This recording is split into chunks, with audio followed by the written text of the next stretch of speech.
তিনটা প্রশ্ন হবে কবরে, একটা প্র্যাকটিক্যাল পরীক্ষা হবে কবরের ভিতরে। ওই কালো ফেরেশতা যখন কবরের ভিতরে ঢুকে তাকে যখন উঠায় বসাবে, হাদিস শরীফে এসেছে আল্লাহ রাব্বুল আলামিন সূর্যটা ডুবে যাচ্ছে যাচ্ছে ভাব এমন একটা দৃশ্য দেখাবেন। লোকটা উঠে পড়বে, যখন দেখবে যে হঠাৎ করে সূর্য ডুবে যাচ্ছে, ও মনে মনে চিন্তা করবে আমার তো আসরের নামাজ পড়া হয় নাই। কথা বলা পরে হাদিসে এসেছে এটা আল্লাহ পাক দেখাবেন, প্র্যাকটিক্যাল পরীক্ষা নেবেন সব মানুষকে।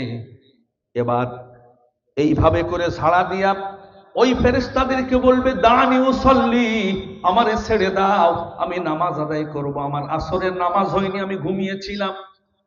যখন উঠতে যাবে তখন ফেরেশতা বলবে আল্লাহ পাক তোমার নামাজের প্রতি কেমন টান, কেমন আকর্ষণ, এটা পরীক্ষা করার জন্য তোমার চোখের সামনে সূর্যটাকে ডুবাই দিয়েছেন।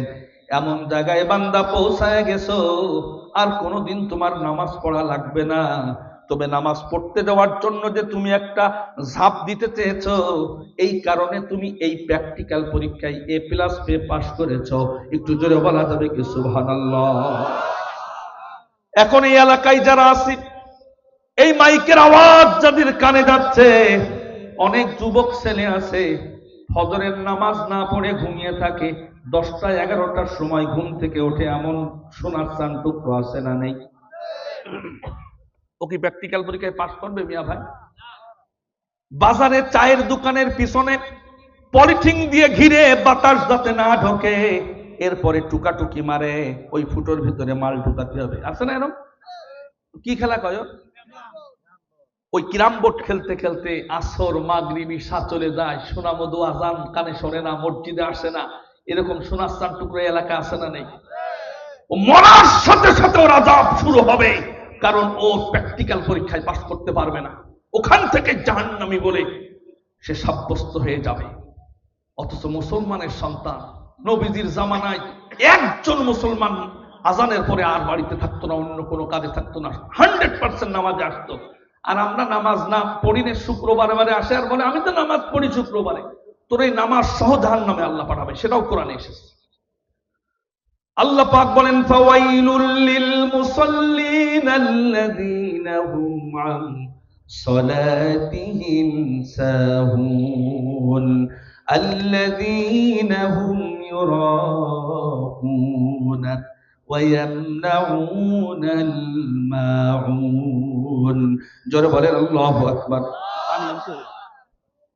আল্লাহ পাক বলছেন যারা নামাজের ব্যাপারে অবহেলা করে ওরা ওয়াইল নামক জাহান্নামে যাবে। ওয়াইল হলো এমন জায়গা, জাহান্নাম নিজে আল্লাহর কাছে বলে আল্লাহ যা করো তা করো, ওয়াইলে আমারে ঢুকায়ও না।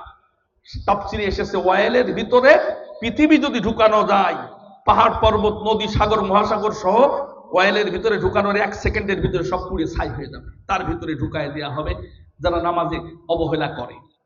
তাহলে সন্তানদের, পরিবারের সবার নামাজ পড়ানোর দরকার আছে না নেই? দেখবেন অনেকে মাঠে কাজ করে, কাজ করতে করতে হঠাৎ আজান দিয়ে দিয়েছে, ক্ষেতের ফসল থুয়েছে, যেতে পারছে না, ওই মাঠেই একটা গামছা নিয়ে মাঠের আইলের পরে নামাজে দাঁড়ায় যায়, আছে না নেই? ও প্র্যাকটিক্যাল পরীক্ষায় পাস করতে পারবে।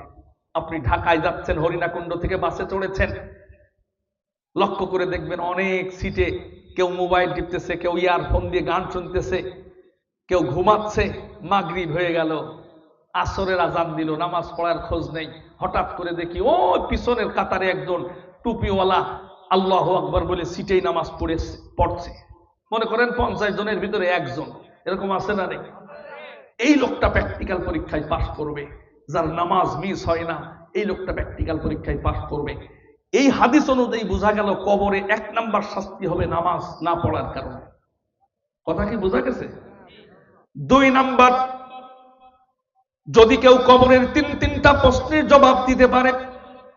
1 নাম্বার, মার রব্বুকা, তোমার রব কে? আস্তে করে বলেন আমাদের রব কে?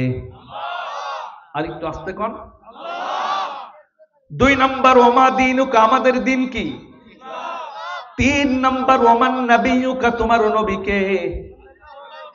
আমাদের এই 3টা প্রশ্নের জবাব যদি দিতে পারি, ওই কবরের কালো কুসকুসে রঙের ফেরেশতা বলবে, কি করে তুমি এই প্রশ্নের জবাব দিতে পারলে আমাকে একটু জানাও। কি করে তুমি প্রশ্নের জবাব দিলে? অনেকেই তো পারছে না, তুমি কিভাবে জবাব দিলে? লোকটা তখন বলবে, করাতু কিতাবাল্লাহ, আমি কুরআনুল কারীম পড়েছি, কোরআন পড়ে পড়ে কোরআনের সাথে সম্পর্ক রেখেছি, এই কোরআনের পাতায় পাতায় এই তিনটা প্রশ্নের জবাব আল্লাহ পাক দিয়ে রেখেছেন, ওই কোরআন পড়ে পড়ে আমি প্রশ্নের জবাব দিতে পেরেছি। একটু জোরে বলা যাবে কি সুবহানাল্লাহ? এতে বোঝা গেল, কোরআনের সাথে যার যত সম্পর্ক, সে তত বেশি কবরের আযাব থেকে বাঁচতে পারবে, কবরের প্রশ্নের জবাব দিতে পারবে। আমার ভাইয়েরা, বন্ধুরা, কুরআনুল কারীমের সাথে যদি সম্পর্ক না থাকে অবস্থাটা কি হবে? আল্লাহ পাক বলেন, ওয়ামান আ'রাদা আন যিকরি ফাইন্না লাহু মাঈশাতান দানকা ওয়া নাহশুরুহু ইয়াওমাল কিয়ামাতি আ'মা قال رب لم حشرتني أعمى وقد كنت بصيرا। জোরে বলেন আল্লাহু আকবার।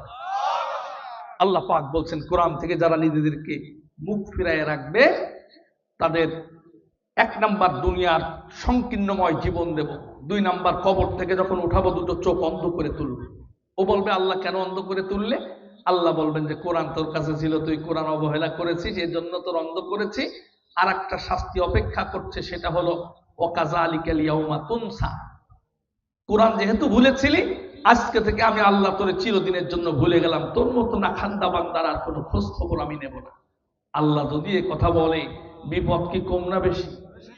এর চাইতে বিপদ আর কিছু হতে পারে না। এই কোরআনের সাথে সাহাবীদের কি সম্পর্ক ছিল? কোরআনের সমাজ বিনির্মাণের জন্য সাহাবীদের কি ভূমিকা ছিল? সোনার বাংলাদেশে কোরআনের রাজ যদি কায়েম হয়ে যায় অবস্থা কেমন হবে একটু জানার দরকার আছে না নেই? ভাই তো বলছে মুনাজাত করে দেন। আমি তো এতক্ষণ ভূমিকা নিলাম, মেন আলোচনায় ঢুকতে চাচ্ছি। আপনারা কি মুনাজাত করার পক্ষে নাকি? সাথে আছেন? আমার ভাইয়েরা, 25 থেকে 26 দিন আগে আমি বদরের মাঠে গিয়েছিলাম। ওই জায়গা যাওয়ার পরে লক্ষ্য করে দেখেছি, বদরের পাশেই একটা বড় পাথরে খোদাই করা একটা ফলক আছে।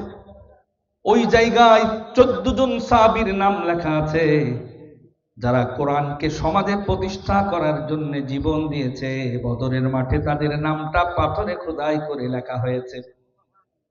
11 নম্বরে যার নামটা উমাইর ইবনে হুমাম রাদিয়াল্লাহু তাআলা আনহু। চোখে যখন 11 নম্বরের নামটা আমি চোখে দেখেছি, চোখ থেকে টপ টপ করে পানি পড়েছে। কারণ তার জীবনী পড়ার পরে কোনো মানুষ চোখের পানি ধরে রাখতে পারবে না। মাত্র 22 বছরের যুবক উমাইর, আল্লাহর নবীজি কোরআন সমাজে প্রতিষ্ঠা করার জন্যে, দ্বীনকে বাস্তবায়ন করার জন্যে, দ্বীনকে প্রতিষ্ঠা করার জন্যে মদিনা থেকে 8 দিন ধরে হেঁটে হেঁটে বদরের মাঠে উপস্থিত হলেন মাত্র 313 জন সাহাবী নিয়ে। ওদিকে কাফেররা 1000। ওরা মক্কা থেকে আগে আগে এই বদরের মাঠে চলে এসেছে। 450 কিলোমিটার দূর থেকে ওরা এসেছে, আর নবীজি এসেছেন 90 মাইল দূর থেকে। এমন দরিদ্র গরিব সাহাবী নিয়ে এসেছে। অনেক সাহাবী পেটটা পিঠের সাথে লেগে গেছে, কয়েকদিন যাবত হলো তাদের পেটে কোনো খাবার পড়ে নাই। এমন গরিব ভুখানাঙ্গা সাহাবী এসেছেন দ্বীনকে প্রতিষ্ঠা করার জন্য, কোরআনের সমাজ বিনির্মাণ করার জন্য। কোন কোন সাহাবীর গায়ে জামা কেনার টাকাটা নাই, শুধুমাত্র লুঙ্গি পরে এসেছে, চাদরটা গায়ে জড়ায় এসেছে, পরনে চাদর বা লুঙ্গি, গাটা খালি, জামা কেনার টাকাটা নাই। অনেক সাহাবী তরবারি কেনার টাকা নাই, গাছের ডাল ভেঙে এনেছে, খেজুর গাছের ডাল। মদিনায় থেকে রমজান মাসে যখন বদরের মাঠে উপস্থিত হয়ে গেল, নবীজি খবর পেলেন কাফেররা 1000 ইসলামকে পৃথিবীর বুক থেকে চিরবিদায় করে দেওয়ার জন্যে ওরা প্রতিদিন 8টা করে উট জবাই করে খেয়ে শক্তি সঞ্চয় করে। আর মুসলমানদের অবস্থা নাজুক, অস্ত্র নাই, প্রশিক্ষণ নাই, লোক সংখ্যা কম, গরিব মানুষ। এমন মাত্র 313 জন এসেছে দিনকে বিজয়ী করার জন্য, আল্লাহ নবীজি সাহাবীদেরকে চাঙ্গা করার জন্য, আল্লাহ নবীজি সাহাবীদেরকে উজ্জীবিত করার জন্য, যাতে ওদের সৈন্য সংখ্যা দেখে এরা যাতে পালিয়ে না যায়। এই জন্য নবীজি চিন্তিত অবস্থায় সাহাবীদেরকে নিয়ে একটা বক্তব্য প্রদান করলেন। এখনো বদরের মাঠে পৌঁছান নাই। বদরের মাঠের আগেই একটা নবীজি মিটিং করলেন, পরামর্শ করলেন। নবীজি সাহাবীদেরকে বক্তব্য দিয়ে উজ্জীবিত করতে করতে হঠাৎ করে নবীজি বললেন, কুমু বিনা ইলা জান্নাতিন আরদুহাস সামাওয়াতু ওয়াল আরদ। কোরআন প্রতিষ্ঠা করার জন্য তোমরা আমার সাথে যারা এসেছো বদরের মাঠে যাচ্ছ, আসলে বদরে নয়, আমি বিশ্ব নবী বলছি, তোমরা জান্নাতের দিকেই রওনা হয়েছ। একটু জোরে বলা যাবে কি সুবহানাল্লাহ? ওই যে 22 বছরের উমায়ের, ও তো ছোট মানুষ, কেবল যুবক হয়েছে, তেমন কিছু বোঝে না। নবীজির সাথে দ্বীনকে কায়েম করার জন্য, কোরআনের সমাজ গঠন করার জন্য, কোরআনের আইন প্রতিষ্ঠা করার জন্য যখন বাড়ি থেকে রওনা হলো, তখন তার খেজুর গাছে উঠে পাকা পাকা সুস্বাদু টসটসে দামি দামি খেজুরগুলো একটা ব্যাগের ভিতরে পুরে তিনি বদরের মাঠে হেঁটে এসেছেন। হাতে ছিল তার খেজুর, ওই খেজুরের ব্যাগটা পিছনে নিয়ে তিনি খেজুর খাচ্ছিলেন। হাদিসে এসেছে ওয়াকানা ইয়াকুলুত তামার। নবীজি যখন এই বক্তব্য দিয়েছে তখন সে খেজুর চাবাচ্ছিল। নবীজি যখনই জান্নাতের কথা বলেছে, ও পিছনে বসে ওই ব্যাগটা এনে নবীজির সামনে উপস্থিত হলেন। তিনি বললেন, ইয়া রাসূলুল্লাহ, ইয়া হাবিবাল্লাহ, যারা বদরে যাচ্ছে আসলে বদরে নয়, ওরা জান্নাতে যাচ্ছে, এমন বক্তব্য কি আপনি দিয়েছেন নাকি? নবীজি বললেন, হ্যাঁ আমি দিয়েছি। তুমি কোথায় ছিলেন? বলে, আমি তো আপনার বক্তব্য তেমন খেয়াল করি নাই, আমি পিছনে বসে বসে খেজুর খাচ্ছিলাম। হঠাৎ করে জান্নাতের যাবে, বদরে যারা এসেছে আসলে বদরে নয়, জান্নাতে যাচ্ছে, এমন কথা আফসা আফসা আমার কানে এসেছে। নিশ্চিত হওয়ার জন্য আমি আপনার কাছে আসলাম। হাতে তার সেই থলেটা। নবীজি বললেন, হ্যাঁ আমি বলেছি যারা বদরে যাবে তারা জান্নাতে যাচ্ছে। সঙ্গে সঙ্গে উমায়ের, 22 বছরের উমায়ের হাতের যেই ব্যাগ ছিল খেজুরের ব্যাগ, এই ব্যাগটা ছুঁড়ে তিনি টান মেরে দূরে ফেলে দিলেন। অন্যান্য সাহাবারা বলতেছে, উমায়ের, যুদ্ধের মাঠে খাবার সংকট, এই দামি দামি খেজুর তুমি কি করে ফেলে দিলে? কেনই বা তুমি ফেলে দিলে? কোন কোন জিহাদের ময়দানে একটা খেজুর 4 ভাগ করে খেয়ে তারপরে পানি পান করেছেন, এমনও যুদ্ধের নজির আছে। আর তুমি এক ব্যাগ টাটকা পাকা পাকা খেজুর, সুস্বাদু খেজুর টান মেরে কেন ফেলে দিলে? উমায়ের তখন চোখের পানি ছেড়ে কেঁদে কেঁদে বললে, নবীজির মুখে যেই জান্নাতের কথা শুনেছি, আমি উমায়ের জান্নাতের প্রতি এত উদ্গ্রীব হয়েছি, দুনিয়ার কোনো খাবারের প্রতি আমার কোনো চাহিদা নাই। আল্লাহ দ্বীন কায়েম করতে গিয়া বদরে যদি যাওয়া যায়, তাহলে তারা নাকি জান্নাতে যাবে। আমি উমায়ের জান্নাতে যাওয়ার জন্য দুনিয়ার কোনো খাবারের প্রতি আমার কোনো আকর্ষণ নাই। টান মেরে ফেলে দিয়েছি, তাতে কি হয়েছে? আমি উমায়ের দুনিয়ার কোনো খাবার খাবো না, দুনিয়ার কোনো পানি পান করব না। আমি উমায়ের যদি কিছু খেতেই হয়, কিছু যদি পান করতেই হয়, আল্লাহর জান্নাতে গিয়ে খাবো আর জান্নাতে গিয়ে পান করব। একটু জোরে বলা যাবে কি সুবহানাল্লাহ? আল্লাহর নবীজির অন্তর খুশি হয়ে গেল। নবী আমার এবার বদরের মাঠে গেলেন, দুহাত উত্তোলন করে রব্বুল আলামিনের কাছে দোয়া করলেন, আল্লাহ, আজকে তুমি বদরের মাঠে দেখো 313 জন আর ওরা হলো 1000। ওদের যুদ্ধের অস্ত্র আছে, ওদের যুদ্ধের সব প্রশিক্ষণ আছে, ঘোড়া আছে, ওদের উট আছে, তরবারি আছে, ঢাল আছে। ওরা 1000, ওরা দৈনিক 8টা করে উট জবাই করে শক্তি সঞ্চয় করতেছে ইসলামকে দুনিয়া থেকে বিদায় করে দেওয়ার জন্য। আল্লাহ, তুমি আসমান থেকে, আরশে আজিম থেকে, রব্বুল আলামিন, তুমি আমাদের সাহায্যের জন্য তুমি সাহায্য পাঠায় দাও। আমার নবীজি যখন দোয়া করলেন, হাত উত্তোলন করতে করতে হাত উঁচু হয়ে গেছে, নবীজির হাত মুবারক যেন ব্যথা হয়ে যাচ্ছে। পাশে দাঁড়ায় আছে আবু বকর, তিনি লক্ষ্য করে দেখলেন নবীজির এক পাশ থেকে চাদর পড়ে গেল, বগলের সাদা অংশ দেখা গেল।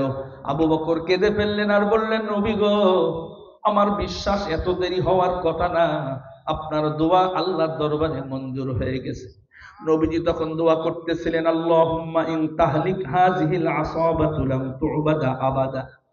আল্লাহ, তুমি যদি আজকে সাহায্য না পাঠাও, কাফেররা যদি আমাদের মারে, আমরা সবাই যদি মরে যাই, শহীদ হয়ে যায়, লাম তু'বাদা আবাদা, তোমার ইবাদত করার মতো একটা বান্দাও পৃথিবীতে থাকবে না। কেউ আর তোমারে আল্লাহ বলে আর ডাকবে না, তোমার আর কেউ ইবাদত করবে না, তোমার বন্দেগী করবে না। আল্লাহ, তুমি সাহায্য এই বদরের মাঠে পাঠায় দাও। আবু বকর কথা বলার সাথে সাথেই নবীজি হাত নামালেন। নবীজির চোখে পানি, কিন্তু কিছুক্ষণের ভিতরে লক্ষ্য করে দেখা গেল নবীজির চেহারার ভিতরে হাসি দেখা যায়। নবীজি আবু বকরের দিকে তাকায়া বললেন, ও আবু বকর, তোমার কথা ঠিক হয়েছে, আল্লাহ পাক আমার দোয়া মঞ্জুর করেছেন। আয়াত নাজিল হয়ে গেল। নবী আমার পড়লেন, ইয তাস্তাগীসুনা রাব্বাকুম ফাস্তাজাবা লাকুম আন্নী মুমিদ্দুকুম বিআলফিন মিনাল মালাইকাতি মুরদিফিন। জোরে বলেন আল্লাহু আকবার। আরেকটু জোরে বলা যাবে না আল্লাহু আকবার? দুই হাত সোজা করেন, টান টান সোজা করে বলেন আল্লাহু আকবার।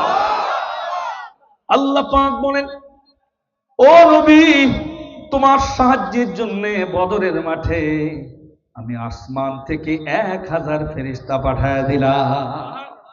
কয় হাজার? কাফের কয় হাজার? 1000। কিছুক্ষণ পর আবার আয়াত নাযিল হলো, বিসালাসাতি আলাফিম মিনাল মালাইকা। বদরের মাঠে খেলা হবে, ফেরেশতারা নাজিল হবে, কাফেরদের সাথে যুদ্ধ করবে। 3000 ফেরেশতা পাঠায় দিলাম। কিছুক্ষণ পর আবার আয়াত নাযিল হলো, বিখামসাতি আলাফিম মিনাল মালাইকা। 5000 ফেরেশতা বদরের মাঠে আমি পাঠিয়ে দিলাম। জোরে কোন সুবহানাল্লাহ। বদরের মাঠে যেই জায়গায় যেই পাহাড়ে ফেরেশতা নাজিল হয়েছিল, ওই পাহাড়টা এখনো জ্বলজ্বল করতেছে। এবারও সেই বালু ছুঁয়ে দেখেছি, চোখের পানি ধরে রাখা যায় না। অন্যান্য পাহাড়গুলোর যে রং, তার চাইতে ওর কালারটা হলো সাদা, এবং বালির পাহাড়টা, ওই পাহাড়ের উপরে ফেরেশতারা নাজিল হয়েছিল। অনেক বড় ঘটনা, সংক্ষেপে বলি, উমায়ের কিভাবে আল্লাহর কোরআনের আইন সমাজে বাস্তবায়নের জন্য ভূমিকা রেখেছিলেন। বদরের মাঠে এখনো সেই 14 জনের নামের উপরে লেখা আছে, ওয়ালাকাদ নাসারাকুমুল্লাহু বিবাদরিন ওয়া আনতুম আযিল্লাহ। তোরা ছিলি দুর্বল, বদরের মাঠে আল্লাহ সাহায্য করে তোদের বিজয় দিয়েছিল। যেরকম সুবহানাল্লাহ। যুদ্ধ হলো কাফেরদের সাথে মুসলমানদের।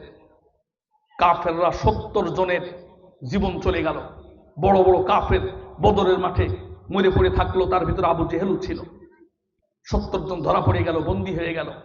বাদ বাকি সব ঝেড়ে, যে যেদিক পেরেছে ঝেড়ে খাইছে, দৌড় মেরে জানে বেঁচেছে। আল্লাহ পাক মুসলমানদের বিজয় দিলেন। জোরে কোন আল্লাহু আকবার।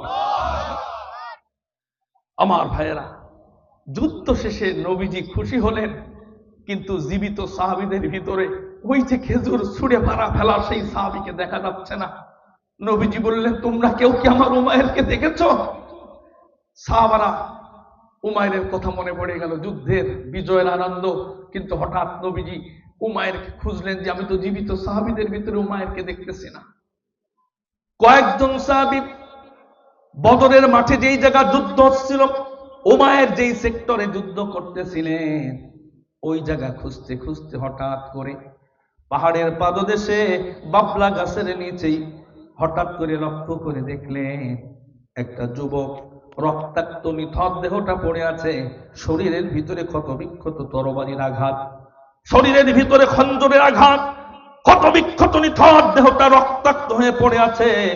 দেখার সাথে সাথে ওরা চিনলেন, ইনি হলেন হযরত উমাইর ইবনে হুমাম রাদিয়াল্লাহু তাআলা আনহু। তিনি শহীদ হয়ে আল্লাহর কাছে পৌঁছায় গেছেন। তার লাশটাকে উঁচু করে নবীজির সামনে আনা হলো। নবীজি উমাইরের চেহারার দিকে তাকায়া চক্ষু দিয়া টপ টপ টপ টপ করে মুক্তার দানার মতো পানি পড়া শুরু হলো। দাড়ি ভিজে মাটি ভিজা শুরু হয়ে গেল। নবীজি বললেন, আল্লাহি, আল্লাহর নামের কসম করে বলি, ও আমার সাহাবারা শোনো, আল্লাহি, আল্লাহর নামের কসম করে বলি, আমি আল্লাহর নামের কসম করে বলছি, আমার উমায়ের যে জান্নাতের লোভের কারণে খেজুর খাওয়া পর্যন্ত তার দেরি সহ্য হয় নাই, টান দিয়ে ছুঁড়ে ফেলে দিয়েছে। আমি বিশ্ব নবী আল্লাহর নামের কসম করে বলতেছি, আমার উমায়ের অলরেডি আল্লাহর জান্নাতে পৌঁছায় গেছে। একটু জোরে বলা যাবে কি আল্লাহু আকবার? আর একটু জোরে বলা যাবে না আল্লাহু আকবার? আল্লাহর জান্নাতে অলরেডি পৌঁছে গিয়েছে। তাহলে হযরতে উমায়ের রাদিয়াল্লাহু তাআলা আনহু কোরআনের সমাজ প্রতিষ্ঠার জন্য, দিন বিজয়ী করার জন্য, কোরআনের আইন প্রতিষ্ঠা করার জন্য জীবন দিল। এখান থেকে বাংলাদেশের মানুষদের শিক্ষা গ্রহণ করার দরকার আছে না নেই? সোনার বাংলাদেশে কোরআনের রাজ কায়েম করার জন্য, আল্লাহর দ্বীন প্রতিষ্ঠা করার জন্য হযরত উমাইর ইবনে হুমামের মতো শরীরের উত্তপ্ত ফুটা ফুটা রক্ত যদি দিতে হয়, জান দিতে হয়, মাল দিতে হয়, শাহাদাতের নজরানা পেশ করতে হয়, রাজি আছো কারা কারা? দুহাত তুলে দেখা। এই তাকবীর দেওয়ার লোক নেই? যুবক একটু তাকবীর লাগাও। তাকবীর না দিতে দিতে সব জং পড়ে গেছে। লিল্লাহে তাকবীর। আল কোরআনের আলো, কোরআন হাদিস যেখানে, আলেম উলামা যেখানে, লিল্লাহে তাকবীর। আমার ভাইয়েরা, তাহলে বোঝা গেল কোরআনের সাথে সম্পর্ক না থাকলে কবরের ভিতরে ডান্ডা আছে না নেই? যে 6টা শাস্তির কথা বললাম, কবরের ভিতরে আযাব হবে কোরআনের সাথে সম্পর্ক না থাকলে। সোনার বাংলাদেশে যদি কোরআনের রাজ কায়েম হয়ে যায়, 1 নাম্বার একজন চোর থাকবে না, কারণ কোরআনে হাত কাটার যে বিধান আছে এটা সংসদে চালু হবে। একজন চেয়ারম্যান, মেম্বার, এমপি, মন্ত্রী, সচিব কারোর বাপের বুকের পাটায় সাহস থাকবে না 1 টাকা চুরি করার। কথা বলেন ঠিক কিনা?